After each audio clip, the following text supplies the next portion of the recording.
नमस्कार मित्रों, आइए आज हम शिवराज विजय अंबिका दत्त व्यास कृत शिवराज विजय का सामान्य परिचय पढ़ेंगे। और शिवराज विजय जो ऐतिहासिक उपन्यास है अंबिका दत्त व्यास कृत, इसके हम संपूर्ण प्रश्नों के बारे में चर्चा करेंगे। वन लाइन प्रश्न है, इन्हें भी आप ध्यान देना और जो बता रहे हैं उन्हें आसानी पूर्वक इन्हें आपको नोट कर लेना, ठीक है। तो आइए पहले जो शिवराज विजय के लेखक है उनका नाम क्या है, अंबिका दत्त व्यास। तो इनका परिचय जान लेते हैं, इनके बारे में थोड़ा जान लेते हैं। इसके बाद पश्चात जो है हम सारांश जानेंगे क्या है शिवराज विजय, ठीक है। तो बिल्कुल बेसिक लेवल से हमें समझना है और आपको अगर क्रम से अगर देखेंगे तो आपको आसानी पूर्वक जो है समझ में आएगा, ठीक है। तो देखिए इनके पितामह का नाम पूछ ले तो इनके पितामह का नाम है राजा राम। राजा राम के दो लड़के हुए थे, एक का नाम था दुर्गादत्त और एक का नाम था देवीदत्त। तो पूछे अंबिका दत्त के चाचा का क्या नाम था, तो अंबिका दत्त के चाचा का नाम था देवीदत्त और पिता का नाम क्या था, तो इनके पिता का नाम था दुर्गादत्त, ठीक है। आसानी पूर्वक याद हुआ। इनके पुत्र का नाम है राधा कुमार व्यास। क्या नाम है, राधा कुमार व्यास। पंडित राजा राम के दो पुत्र हुए थे, एक का नाम था दुर्गादत्त और एक का नाम था देवीदत्त। देवीदत्त यानी अंबिका दत्त व्यास के चाचा थे।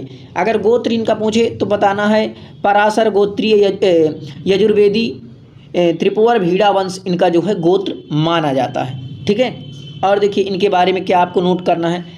इनके बाद इनका जन्म स्थान, तो जन्म स्थान राज्य करें बात करें तो राज्य इनका जो है राजस्थान। जिला की बात करें तो राजस्थान में एक जिला पड़ता है जो जयपुर है और ग्राम क्या है, रावत जी का धूला। अगर ग्राम पूछ लेता है तो यानी कि राज्य हो गया राजस्थान और राजस्थान के अंतर्गत एक जिला आता है जिसका नाम है जयपुर, जो काफ़ी प्रसिद्ध है जयपुर। और वहीं जो है रावत जी का धूला, ठीक है। मोहल्ला एक पड़ता है सीलावटी मोहल्ला, तो वहाँ जो है इनका जन्म हुआ था।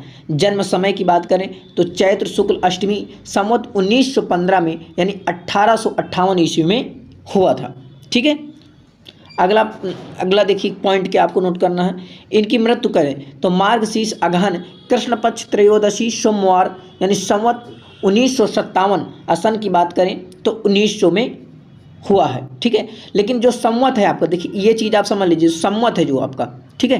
तो ये जो है सन से, संवत जो है सन से कितना आगे है, तो ये जो है 57 आगे चल रहा है, ठीक है। जैसे अब यहाँ देखिए 1957 लिखा है संवत में, ठीक है। लेकिन यही सन में करेंगे तो 57 घटा देंगे तो आ जाएगा 1900, ये लिखा 1900। तो ये आपको समझ लेना, कन्फ्यूजन नहीं होना।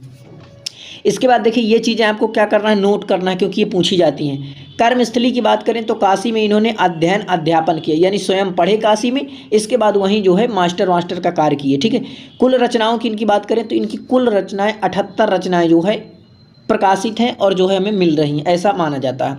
इसके बाद इनकी रचनाएँ संस्कृत रचनाएं जो है, और आपको याद करना है जैसे शिवराज विजय एक इनका ऐतिहासिक उपन्यास है। सामवतम भी इनका एक नाटक है जिसमें 22 वर्ष की अवस्था में इन्होंने जो है यह कार्य किया था, ठीक है। रत्नाष्टक और कथा कुसुम आदि इनके जो है ये जो है रत्नाष्टक और कथा कुसुम आदि जो है इनकी रचनाएं हैं, ठीक है। अगली बात करते हैं तो हिंदी रचनाओं की बात करें तो बिहारी विहार, ये कुंडलियाँ छंदों में, बिल्कुल याद कर लीजिए, कुंडलियों छंद में बिहारी विहार, ठीक है। और पत्रिका तो पीयूष प्रवाह का इन्होंने संपादन किया। अब इनकी उपाधियां हैं भैया, तो इन उपाधियों को आपको क्या करना है, बिल्कुल याद कर लेना है। जैसे सुकवि की इन्हें उपाधि जो है भरतेंदु हरिश्चंद्र ने दी थी काशी कविता वर्धनी सभा में, ठीक है। घटिका शतक इनकी उपाधि है, तो ये जो है ब्रह्मा व्रतवर्षिणी सभा में इन्हें जो है घटिका शतक की उपाधि मिली थी। शतावधान इनकी उपाधि है। भारत रत्न भी इन्हें कहते हैं, ये जो है काशी की महासभा से इन्हें ये उपाधि मिली थी। अभिनव बाण, तो अभिनव बाण जो है और आधुनिक बाण भी कहते हैं, अभिनव बाण कह लीजिए या आधुनिक बाण कह लीजिए। देखिए आज हमें सामान्य परिचय बिल्कुल पूरा पढ़ना है ताकि आप इधर उधर भटके ना, ठीक है। और भारत भूषण तो आपको ध्यानपूर्वक समझना, भारत भूषण भी इनकी उपाधि पूछ लिया जाता है। महाकवि भी इनकी उपाधि है, ठीक है, महाकवि भी इनकी उपाधि है। देखिए यह जो है ऐतिहासिक यानी प्रथम ऐतिहासिक उपन्यास शिवराज विजय के प्रणेता अंबिका दत्त व्यास हैं। बिहारी विहार, जो बिहारी विहार रचना है ना अभी बताएं, तो बिहारी विहार में व्यास जी ने अपना संक्षिप्त जीवन परिचय लिखा, यानी अपना जो है एक संक्षेप में जो है जीवन परिचय लिखा। व्यास जी लगभग 12 वर्ष की अवस्था में ही धर्म सभा में जो है पुरस्कार प्राप्त किया था। अगर पूछ लिया जाए कि धर्म सभा में व्यास जी ने कब पुरस्कार प्राप्त किया, तो 12 वर्ष की अवस्था में धर्म सभा पर इन्होंने पुरस्कार प्राप्त किया था। और बिहार में अगर पूछ लिया जाए संस्कृत संजीवनी समाज की स्थापना तो किसने किया था, तो अंबिका दत्त व्यास ने की थी। कहाँ की थी, तो बिहार में किया था, ठीक है। इसकी स्थापना व्यास जी ने बिहार में संस्कृत संजीवनी समाज। व्यास जी ने 10 वर्ष की अवस्था में ही काव्य रचना, अगर पूछ जाए काव्य रचना, देखिए काव्य रचना कब प्रारंभ कर दिए थे, तो व्यास जी जो है काव्य रचना यानी बिल्कुल 10 साल की अवस्था में जो इन्होंने काव्य रचना प्रारंभ कर दिया था, ठीक है। इसके बाद देखिए इनकी क्या नोट करना है। व्यास जी ने शिवराज विजय, जो व्यास जी हैं अंबिका दत्त व्यास, इन्होंने शिवराज विजय 1870 ईस्वी में लिखा था। काशी से यह 1901 में जो है प्रकाशित होता है, यानी उनकी मृत्यु के 1 साल बाद जो है, ठीक है, उनकी मृत्यु के बाद 1 साल जो है ये प्रकाशित होता है, क्योंकि 1900 में इनकी मृत्यु हो गई थी। आप देखें इसके पहले भी बताएं। दूसरा पॉइंट नोट करना है आपको कि गवर्नमेंट जो है संस्कृत कॉलेज पटना में जो है ये प्राध्यापक थे, ठीक है। वक्ता और साहित्यिष्टा के साथ ही चित्रकारिता, अश्वारोहण एवं संगीत, शतरंग, व्यास जी की विशेष रुचि इन पर थी। यानी कि ये जो है किसी प्रकार से न्यूनतम नहीं थे, हर चीज़ का इन्हें जो है ज्ञान था। देखिए सितार भी इनको पता था, सितार भी बजा लेते थे, हारमोनियम बजा लेते थे, जल तरंग और मृदंग इनके जो है प्रिय वाद्य यंत्र थे। व्यास जी हिंदी, संस्कृत, अंग्रेजी और बांग्ला, एक भाषा नहीं, संस्कृत पर नहीं, हिंदी, संस्कृत, अंग्रेजी और बांग्ला भाषा आदि के ये बड़े ज्ञाता कहे जाते हैं, ठीक है। आइए और आपको क्या नोट करना है। व्यास जी व्याकरण, देखिए अब व्याकरण में देखिए व्याकरण हो गया, वेदांत हो गया, दर्शन हो गए, इनकी भी अच्छी गति थी, यानी इन्हें भी जो है अच्छे से एक घड़ी यानी 24 मिनट में 100 श्लोक, 24 मिनट में इन्होंने 100 श्लोकों की रचना कर दी। तो व्यास जी को घटिका शतक की उपाधि दी गई। अगर पूछ लिया जाए घटिका शतक की उपाधि कब दी गई, तो इन्होंने जो है 24 मिनट में 100 श्लोक लिखा था। कितने श्लोक, 100 श्लोक लिख दिया था, इसलिए इन्हें जो है घटिका शतक की उपाधि दे दी गई है, ठीक है। इसके बाद आपको नोट करना है 100 प्रश्नों को एक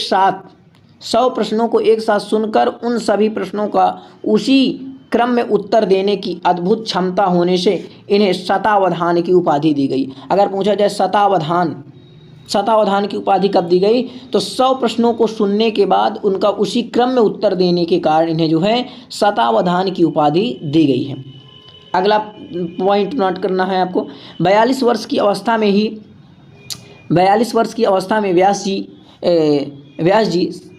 व्यास जी संवत 1957 यानी 1900 में अपने पीछे एक 9 वर्ष के पुत्र और एक कन्या और पत्नी को असहाय छोड़कर पंचतत्व पर प्राप्त हो गए, विलीन हो गए। तो ये चीज़ आपको जहाँ रहे नोट करने वाली। अब आपको देखिए शिवराज विजय डालना है। शिवराज विजय एक ऐतिहासिक उपन्यास का सामान्य परिचय आपको लिखना है। ये आपको लिखना है, जो बता रहा हूँ इन्हें लिख लेना है। लेखक की बात करें तो अंबिका दत्त व्यास हैं। विधा की बात करें, पूछा जाता है कि शिवराज विजय विधा में क्या है, तो यह एक ऐतिहासिक उपन्यास है। विभाजन में जो है इसके 3 विराम है, 12 निश्वास हैं। प्रधान रस की बात करें तो इसमें वीर रस है। उपजीव की बात करें तो इतिहास प्रसिद्ध है। नायक इसके कौन है, शिवाजी हैं। कथानक शिवाजी का जीवन चरित्र है। प्रमुख पात्र, अब ये बहुत इंपॉर्टेंट है, प्रमुख पात्र जो है इसे आपको याद करना है, थोड़ा हम बता रहे हैं। जैसे देखिए बस सुन लीजिए तो आपको याद हो जाएगा। शिवाजी हैं, गौर सिंह है, श्याम सिंह है, ब्रह्मचारी गुरु है, इसमें योगीराज है, सौवर्णी है, शहाबुद्दीन है, मालशरीक है, अफजल खान है, शाइस्ता खान हो गया, रघुवीर सिंह हो गया, यवन युवक हो गए, यशवंत सिंह हो गया, औरंगजेब हो गया, रसनारी या रोशन आरा हो गया, ठीक है। अब नोट करना है शिवराज विजय 1870 ईस्वी में लिखा गया था, जो काशी से 1901 में जो है प्रकाशित हुआ है। यानी 1870 में तो लिखा गया था, लेकिन 1901 में यानी व्यास जी की मृत्यु के बाद जो है ये प्रकाशित हुआ। इसके बाद है संस्कृत वाङ्मय का ये जो है प्रथम ऐतिहासिक उपन्यास शिवराज विजय को माना जाता है। शिवराज विजय की संपूर्ण कथा 3 विरामों और 12 निश्वासों, प्रत्येक विराम पर जो है 4-4 निश्वास हैं, ठीक है। ये आपको याद कर, आगे देखिए लिख लीजिए आप, इसे भी आपको लिखना है, जो बता रहा हूँ इन्हें भी लिखना है आपको। शिवराज विजय में 2 समांतर धाराएं स्वतंत्र रूप से प्रवाहित होती हैं। देखिए इसकी PDF आपको मिल जाएगी टेलीग्राम में, ठीक है, प्रवाहित होती हैं। एक के नायक शिवाजी हैं और दूसरे के जो है नायक रघुवीर सिंह हैं, ठीक है। शिवराज विजय वीर रस प्रधान काव्य है और इसमें विरोधाभास जो है व्यास जी का प्रिय अलंकार है। शिवराज विजय में पंचाली रीति जो है प्रयुक्त है। व्यास जी ने शिवराज विजय में मुगल कालीन समाज का सुंदर चित्रण किया है। यानी जो शिवराज विजय उसमें जो है मुगल कालीन का जो है सुंदर चित्रण जो है किया है व्यास जी ने, ठीक है। इधर इसके बाद देखिए अब शिवराज विजय का कथानक एवं पात्र चित्रण, तो इसे सिर्फ आपको सुनते जाना है, देखते जाना है, तो बस ये आपको याद हो। और बाकी इसके पहले जो हम बताएं ये यहाँ तक आपको जो है नोट करना था, ठीक है। अब ये चीज़ आपको कथानक बस सुनते जाना है, याद होगा। शिवराज विजय का कथानक एवं पात्र चरित्र चित्रण की बात करें तो शिवाजी के काल में दो दो कोस पर आश्रम बने हुए थे जो मुसलमानों की गतिविधियों पर जो है नज़र रखते थे।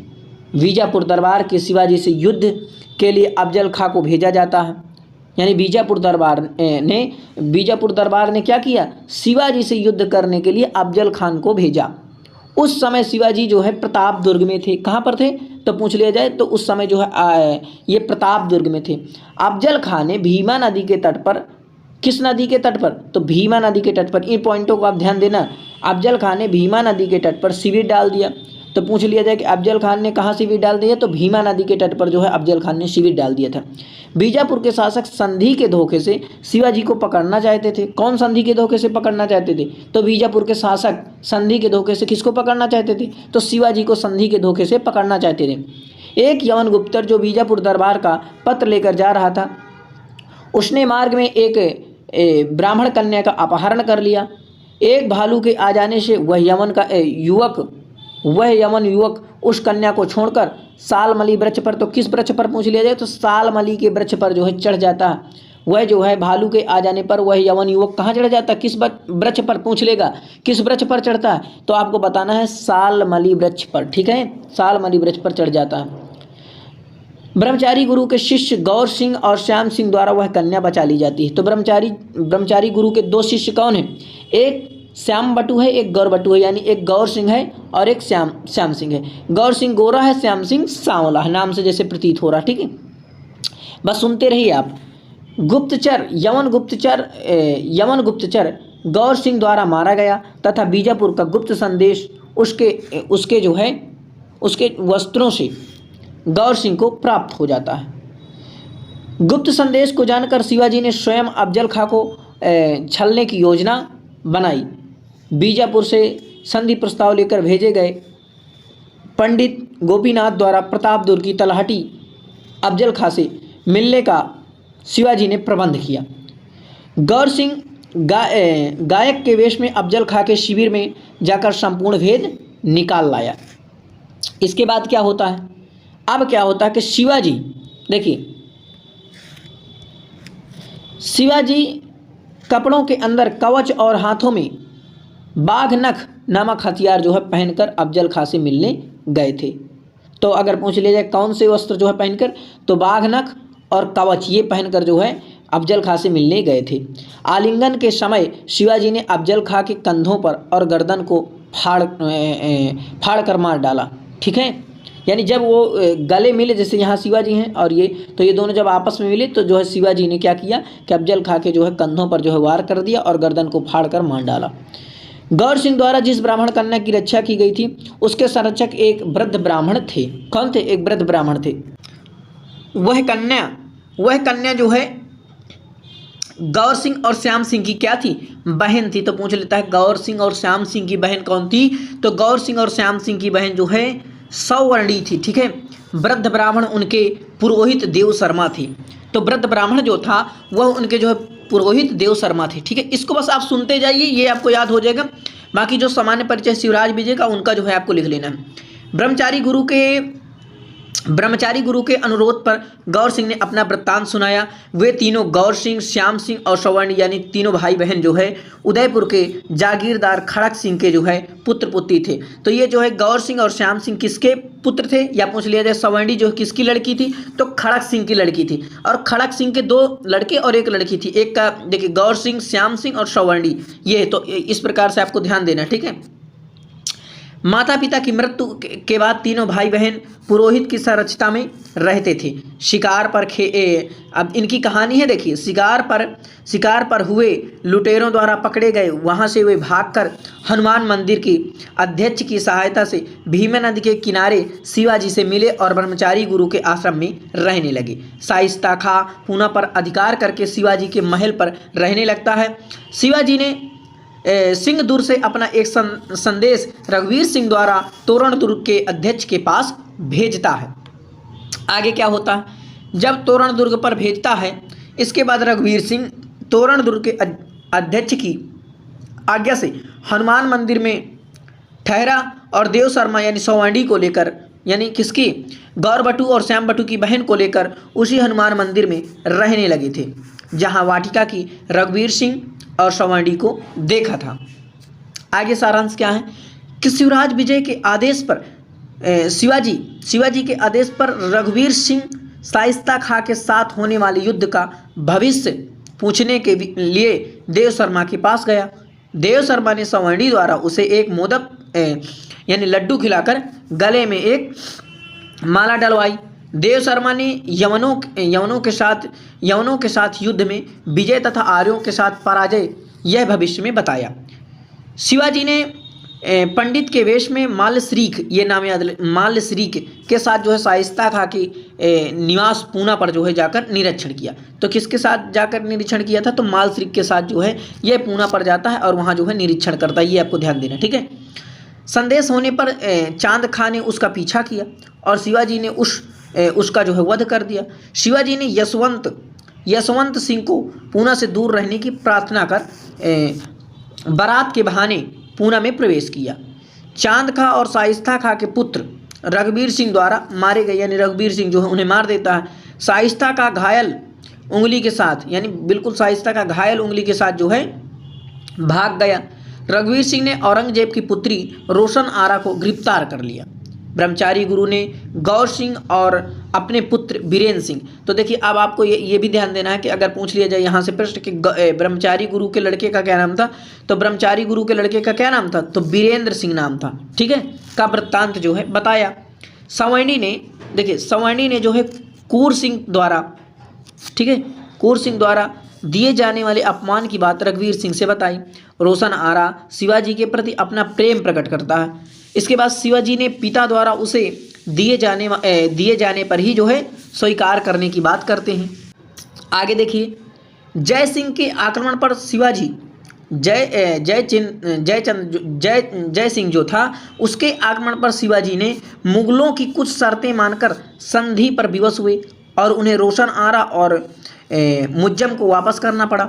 बीजापुर के किले पर आक्रमण करके रघुवीर सिंह की सहायता से शिवाजी ने स्वयं जो है विजय प्राप्त कर ली और रहमत खां को जो है पकड़ लिया गया।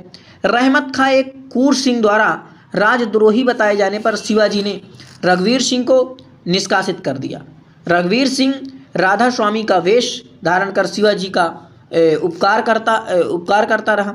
सौवांडी का अपहरण की इच्छा रखने वाले कूर सिंह का रघुवीर सिंह राधा स्वामी ने वध कर दिया, ठीक है। अब ये वेश बदल दिया है, तो आपको ध्यान देना। जय सिंह की संधि के अनुसार शिवाजी और औरंगजेब के दरबार दिल्ली में उपस्थित हुए। मार्ग में राधा स्वामी यानी राघव स्वामी कह लीजिए, रघुवीर सिंह के रोकने पर भी वे नहीं माने। औरंगजेब ने शिवाजी को नज़रबंद करवा दिया, परंतु रघुवीर सिंह के सहायता से वे भागने में सफल हो गए। रघुवीर सिंह को मंडलेश्वर पद जो है प्रदान किया गया तथा सौवांडी के साथ उसका विवाह करवा दिया गया। यानी गौर सिंह और श्याम सिंह की बहन का जो है विवाह किसके साथ हुआ, तो वो जो है रघुवीर सिंह के साथ हो गया, ठीक है। शिवाजी सतारा नगर को राजधानी बनाकर रहने लगे और धीरे धीरे पूरे महाराष्ट्र पर इन्होंने अधिकार कर लिया। औरंगजेब द्वारा प्रेषित सेनापति मोहम्मद खां भाग गया। अब ये देखिए शिवराज विजय का कुछ सारांश है, तो इसे आप नोट कर लीजिए कि शिवराज विजय में आखिर कौन कौन सी घटनाएं हुई हैं, ठीक है। तो आप शुरू से समझना शिवराज विजय का प्रथम निश्वास सारांश, ठीक है। तो शिवराज विजय का मंगलाचरण देखिए कि विष्णुर माया भगवती यया सम्मोहितम जगता अहिंसा सोपनेन विहिंसिता खलु साधु समत्तमेन भयात् विमुच्यते होता है, जो भागवत पुराण के 10वें स्कंद से लिया गया। मंगलाचरण में विष्णु की माया ईश्वर सारणी बताया गया, जिसमें संपूर्ण जगत को मोह में डाला है। ठीक है, इधर आपको देखना है। दूसरी पंक्ति में कहा गया है, दुष्ट हिंसक अपने पाप से मारा गया और सज्जन समत्त भाव के कारण जो है बच गए। हिंसा स्वपनेन विहिंसिता खल। ठीक है, शिवराज विजय का मंगलाचरण पूछे तो आपको बताना है नमस्कारात्मक और वस्तु निर्देशात्मक है। ठीक है, शिवराज विजय का आरंभ प्रातःकाल सूर्य पूछ लेता है, ये भी प्रश्न बनता है। तो शिवराज विजय का जो है आरंभ प्रातःकाल सूर्य भगवान के वर्णन से होता है। अरुण ऐसा प्रकाशा पूर्व श्याम भगवतो मरीच मालिना। देर से सोकर उठे गौर सिंह को पुष्प चुनने से श्याम बटू रोकता है और बताता है कि उसने गुरु यानी ब्रह्मचारी गुरु के संध्योपासना की जो समस्त सामग्री जो है पहुंचा दी है। गौर सिंह क्या करता है कि केले के पत्तों को जो है तिनकों से तोड़कर उसी में जो है पुष्प तोड़ना आरंभ कर देता है।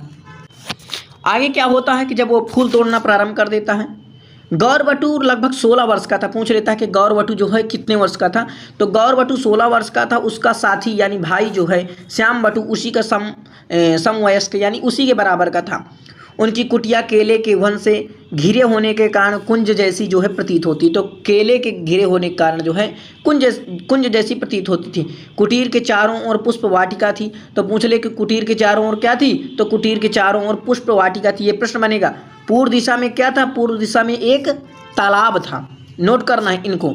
पूर्व दिशा में क्या था, तो तालाब। पूछ लेगा तालाब किस दिशा में था, तो पूर्व दिशा में एक तालाब था। कुटिया के दक्षिण में झरनों तथा सुंदर कंदराओं से युक्त एक पर्वतखंड विद्यमान था।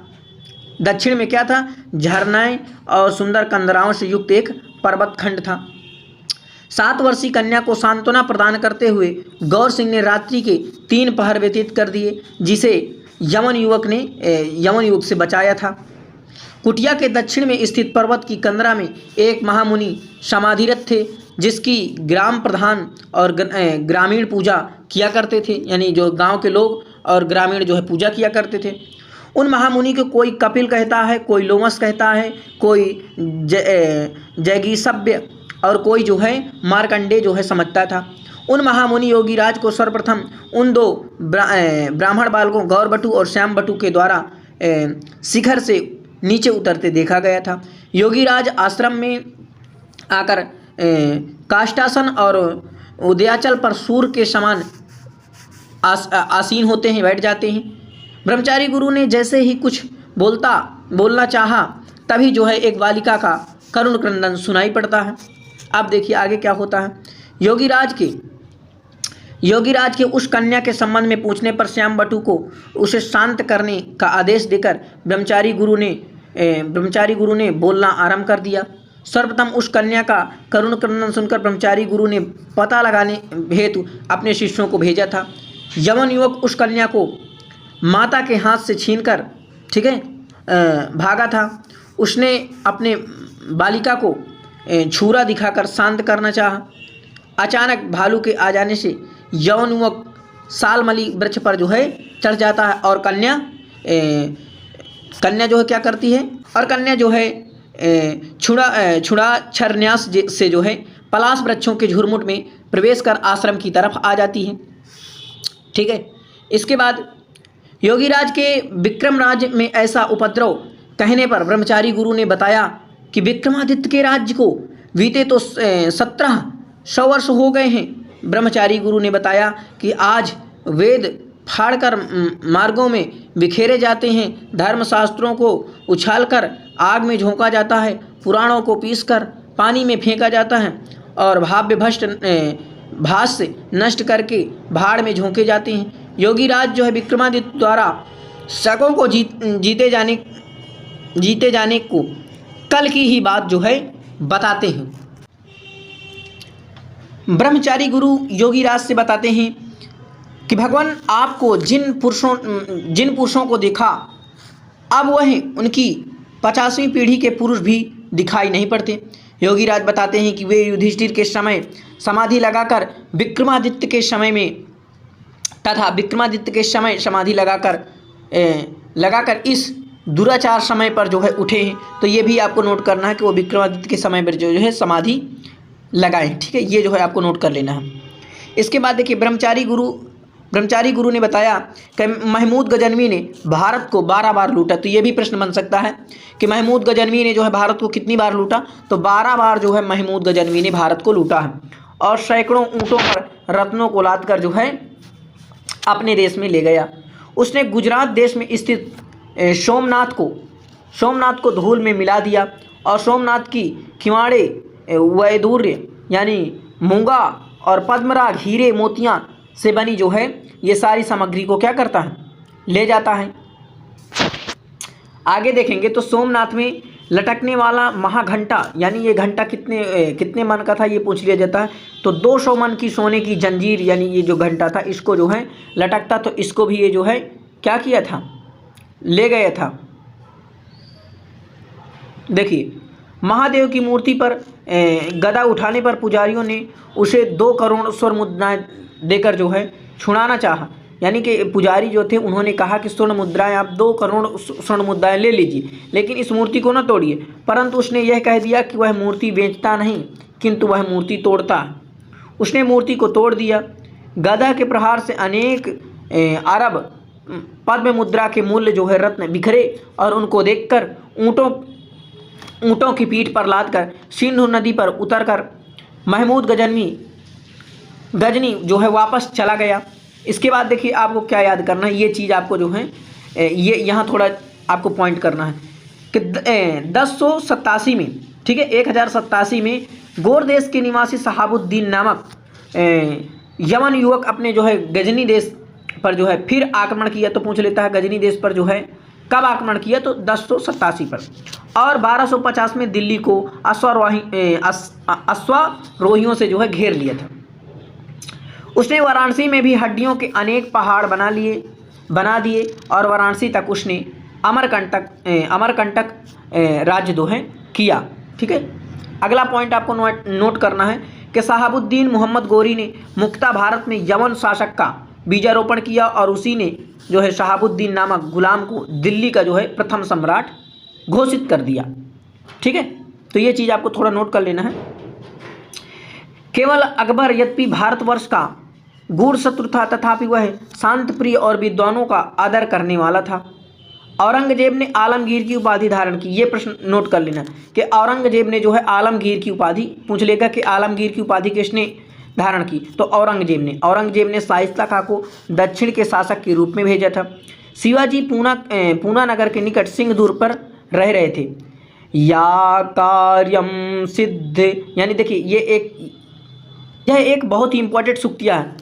कार्यम व साधय्यम देहम व पातय्यम, या कार्य सिद्ध होगा या शरीर नष्ट होगा, यह शिवाजी की जो है प्रतिज्ञा थी। तो पूछ लिया जाए शिवाजी की प्रतिज्ञा क्या थी, तो ये जो शिवाजी की कार्य को सिद्ध होगा या शरीर जो है नष्ट होगा। योगीराज ने वीर शिवाजी विजयी हो और आपके मनोरथ सिद्ध हों, क्या ये जो है आशीर्वाद योगी। इधर देखिए दूसरे प्रश्न के रूप में रघुवीर सिंह को जब देखूंगा ऐसा पूछने पर योगीराज ने विवाह के समय देखोगे ऐसा उत्तर दिया। गौर सिंह अफजल खां के 3 घोड़ों और घुड़सवारों को मारकर 5 ब्राह्मणों को छुड़ा कर ले आया। गौर सिंह ने देखा कि गृहवाटिका के केले के झुरमुट में 2 या 3 पेड़ अधिक कांप रहे थे। गौर सिंह ने कुटीर की छप्पर की ओरी में तलवार छिपा दी। तो ये भी प्रश्न पूछ सकता है कि गौर सिंह ने जो है कहाँ अपनी जो है तलवार छिपाया था, तो छप्पर की ओरी पर। ठीक है, छिपा हुआ यौन युवक सिर पर नीले वस्त्र, हरित वर्ण का कंचुक और श्याम नीले वस्त्र का कटितट जो है बांधे हुआ था। उस यवन युवक की उम्र लगभग कितनी थी, तो पूछ लिया जाए तो उस यवन युवक की जो उम्र थी वो 20 वर्ष थी। ठीक है, श्याम बटू तलवार से लेकर उसी कुटी के द्वार पर कन्या की रक्षणार्थ पर जो है खड़ा हुआ जिसमें वह थी। गौर सिंह ने यवन युवक को मारकर उसके कपड़ों में एक पत्र निकालकर गणों सहित जो है कुटिया में प्रवेश किया। तो ये चीज़ देखिए पूरा सारांश रहा, और अगर आप ध्यानपूर्वक देखे होंगे तो आपको शिवराज विजय से इससे बाहर कोई प्रश्न बनने वाला नहीं है। पूरी जो है पॉइंट पर जो है ये प्रश्न रहे तो आप इन्हें नोट कर सकते हैं, लिख सकते हैं। ठीक है, और ये जो है आपका कल से जो है क्या चलेगा, तो आप जो है आराम से जुड़ सकते हैं और कल से जो है आपका मूल पाठ चढ़ेगा तो वहाँ से जो है आप देख सकते हैं, जुड़ सकते हैं। नमः संस्कृता मित्रों, और आप वीडियो को शेयर कर दीजिए, संस्कृत का प्रचार प्रसार कर दीजिए, ठीक है।